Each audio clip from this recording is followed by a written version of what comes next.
अस्सलामुअलैकुम वरहमतुल्लाहि वबरकातुहू।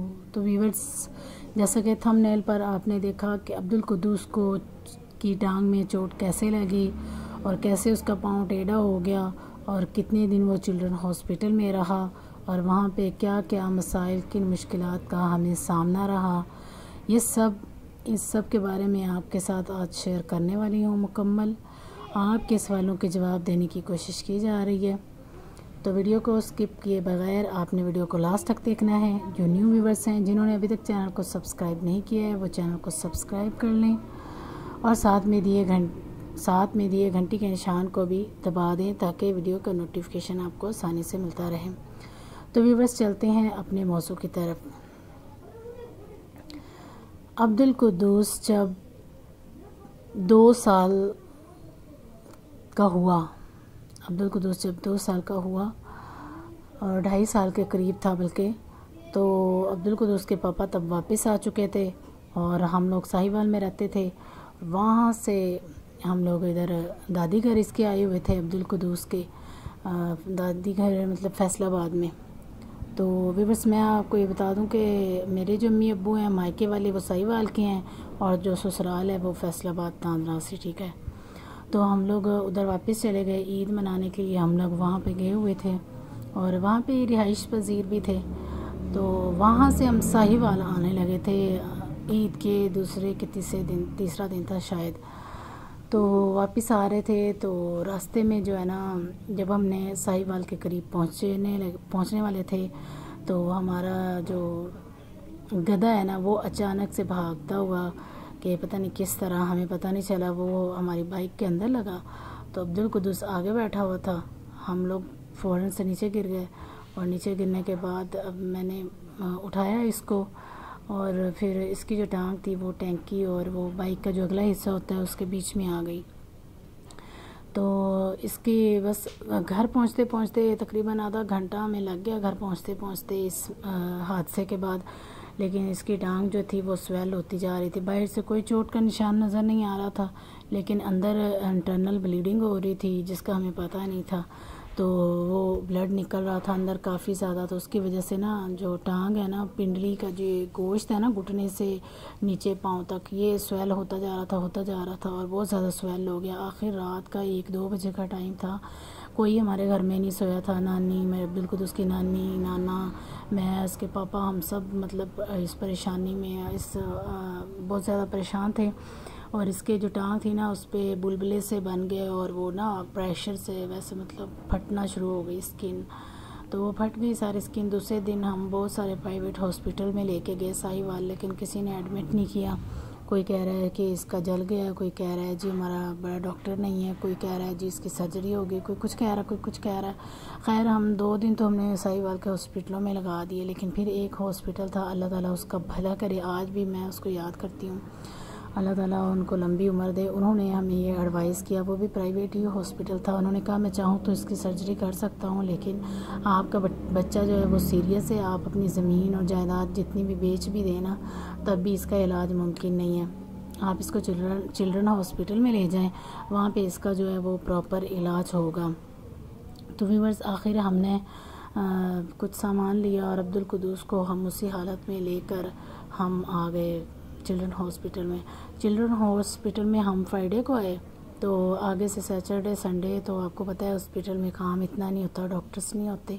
एमरजेंसी में उन्होंने रखा और 3 दिन उन्होंने ये भी नहीं कहा, हालांकि एमरजेंसी थी तो फिर भी उन्होंने ये नहीं कहा कि चलो बच्चे का ज़ख़म देख लिया जाए, बच्चे को ड्रेसिंग करवा दी जाए, पट्टी करवा दी जाए, वॉश कर दिया जाए, मतलब कुछ भी नहीं हुआ। 3 दिन ऐसे ही पड़ा रहा और उसके ज़ख़म में से मतलब स्मेल आने लग गई और इतने ज़्यादा उसके जो कपड़े थे वो ब्लड के मतलब भर गए, क्योंकि उसकी वो घुटने से नीचे से लेके पाँव के टखने तक उसका सारा तो वो स्किन जो थी वो प्रेशर से फट गई और अंदर से वो सारा वो ब्लड और वो सारा कुछ निकल रहा था और रुकने का नाम ही ले रहा था। खैर, मंडे को एक डॉक्टर आया तो मैंने उनसे कहा कि हमें 3 दिन हो गए हैं तो हम जो है ना मेरे बच्चे पे कोई मतलब तवज्जो नहीं दी जा रही, तो बराए करम आप इसकी तरफ भी मतलब मतवज्जो हों, एमरजेंसी में हम 3 दिन से क्यों बैठे हुए हैं। तो फिर वो एक बड़े डॉक्टर थे समझदार, तो मंडे को ज़ाहिर वर्किंग डे था तो उन्होंने करना भी था। उन्होंने फिर ड्रेसिंग करवाई सबसे पहले और उसके बाद कोई टेस्ट वगैरह लिखे और उसके अंदर फिर अब्दुल कुद्दूस का जब टेस्ट हुआ तो अब्दुल कुद्दूस का जो है ना वो सवियर जो है ना वो क्या उसको कहते हैं डेफिशिएंसी, उन्होंने बताया कि ये बहुत ज़्यादा मतलब ना सवियर मतलब डेफिशिएंसी है, इसकी कम से कम 0.5 पे हो तो हम इसके सर्जरी करेंगे या इसका इलाज जो भी प्रॉपर होगा। और फिर जो है इसका सर्जरी जो इसकी थी इसको इतने इंजेक्शन लगवाए और उस वक्त इंजेक्शन भी 3000-5000 का इंजेक्शन था जो इसको डेली लगते थे। 2 टाइम पे इसको इंजेक्शन लग रहे थे और तकरीबन 20 इंजेक्शन इसको लगे। लेकिन उसके बाद भी जब टेस्ट हुआ तो इसका पहले 0.1 था, फिर 0.1 यानी कि 1.5 हो गया।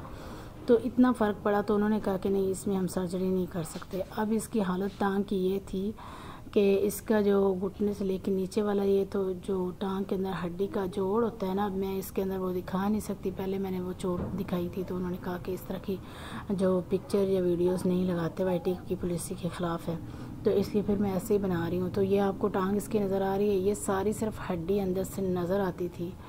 और उस वक़्त आप सोच सकते हैं कि एक माँ की क्या हालत होगी।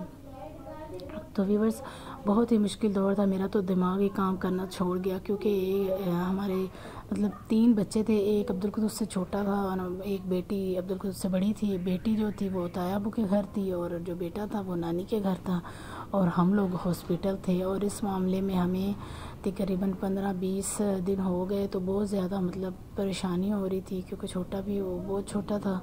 तो बहुत यानी कि पहला ये जो ऐसा हादसा बड़ा था ना जिसने मतलब बहुत ज़्यादा हमें परेशान कर दिया था। और मेरा तो ज़हन ही काम नहीं कर रहा था देख देख के कि क्या हो गया मेरे बच्चे को, क्या नज़र लग गई है। और बस अब्दुल कुद्दूस के वही बात है कि पापा मेडिकल में थे, माशाल्लाह से उन्होंने काफ़ी संभाला, काफ़ी सहारा दिया। तो उन्होंने समझाया कि अगर तुम दिन छोड़ जाओगी तो क्या होगा। खैर अल्लाह करके तो 1 महीना जो है ना वो तकरीबन अब्दुल कुद्दूस चिल्ड्रन में रहा। फिर उन्होंने हमें वार्ड में जब शिफ्ट किया तो वहाँ पे सिर्फ 1 टाइम डॉक्टर आता था, मेडिसिन देते थे, पट्टी 1 टाइम होती थी। तो वो इनके पापा मेडिकल में थे, हमने फिर उनसे छुट्टी ले ली। हमने कहा कि जी आप हमें लीव दे दें, इसकी ड्रेसिंग जो है ना वो हम घर पर करते रहेंगे। तो इसके पापा की साहिवाल में शॉप थी, माशाल्लाह बड़ी अच्छी शॉप थी और बड़ा अच्छा काम चल रहा था। तो अब वो ये था कि या अपने बेटे को टाइम दे सकता था या फिर शॉप पे दे सकता था, और कोई ऐसा बंदा भी नहीं था जो शॉप को संभाल सकता। तो शॉप आहिस्ता आहिस्ता जो थी वो शॉप फिर बंद कर दी हमने। और अब्दुल कुद्दूस को हम दिन में तकरीबन 4 दफ़ा 5 दफ़ा ड्रेसिंग करते थे, क्योंकि जब भी उसको ड्रेसिंग करते थे, पट्टियाँ करते थे तो घंटे बाद 2 घंटे बाद उसकी पट्टी सारी ब्लड से रेड हो जाती थी।